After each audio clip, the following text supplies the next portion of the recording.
Salut les amis, ça bouge pas mal ces temps-ci dans la sphère F1 avec le mercato qui bat son plein et les places vont coûter très cher l'année prochaine et du coup je vous propose qu'on fasse un peu le point de la situation, alors c'est parti. Mais avant ça, n'oublie pas de t'abonner pour être au courant de mes prochaines vidéos et pour me soutenir, et nous on démarre, let's go.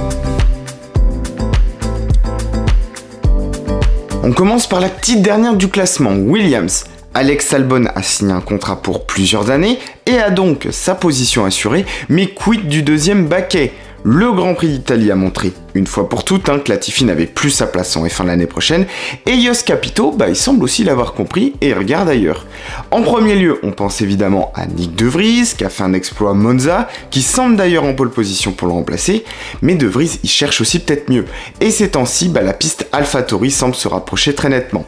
On peut aussi envisager Logan Sargent chez Williams, qui était d'ailleurs l'un des mieux placés pour le baquet, mais il a été un peu plus transparent ces derniers temps. Pour Ricciardo, ça paraît compliqué, et ce serait vu comme un gros retour en arrière, et peu de chance que Danny soit prêt à faire ce sacrifice pour rester en F1. Il reste du coup deux options. Mick Schumacher, libéré de la Ferrari Academy, et donc libre, ça pourrait être une option pour Williams, et ce serait pas aberrant pour lui, même si l'As est quand même cette année un peu meilleur.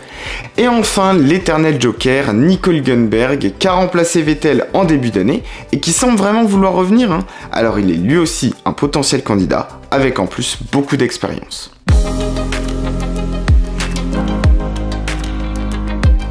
On passe maintenant à Alfa Romeo. Alors peu de choses à dire finalement sur l'équipe italienne.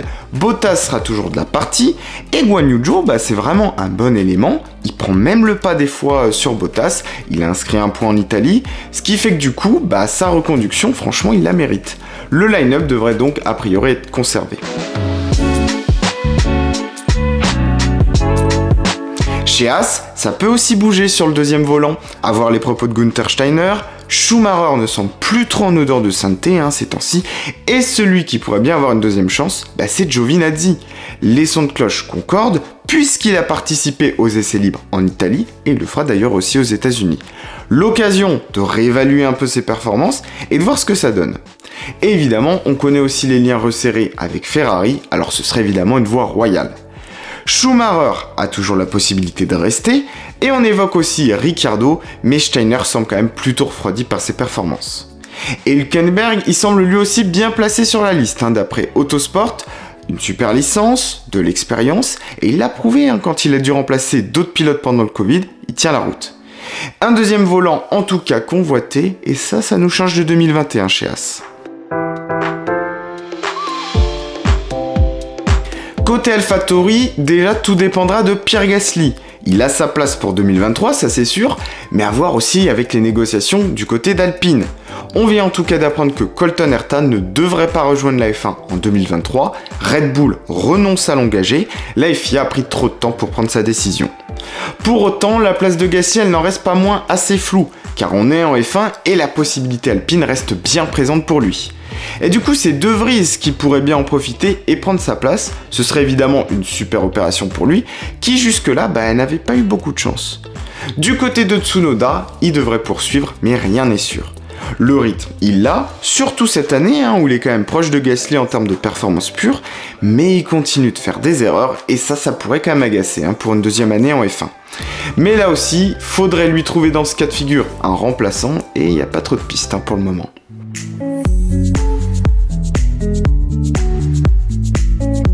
Et enfin, on termine cette vidéo avec le team qui, évidemment, est la pierre angulaire des transferts. C'est bien sûr notre chère équipe Alpine. Laurent Rossi, le patron, a annoncé que le nom du remplaçant Fernando Alonso serait connu d'ici le Grand Prix de Singapour, qui est la prochaine manche disputée le 2 octobre.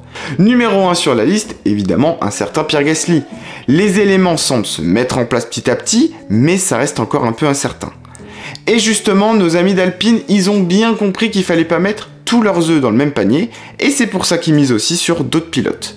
Et donc pas moins de 4 pilotes se détachent sur la liste. Nyck De Vries, sa performance à Monza n'est pas tombée dans l'oreille d'un sourd, et le jeune pilote va d'ailleurs tester la voiture à Budapest, et il sera pas tout seul.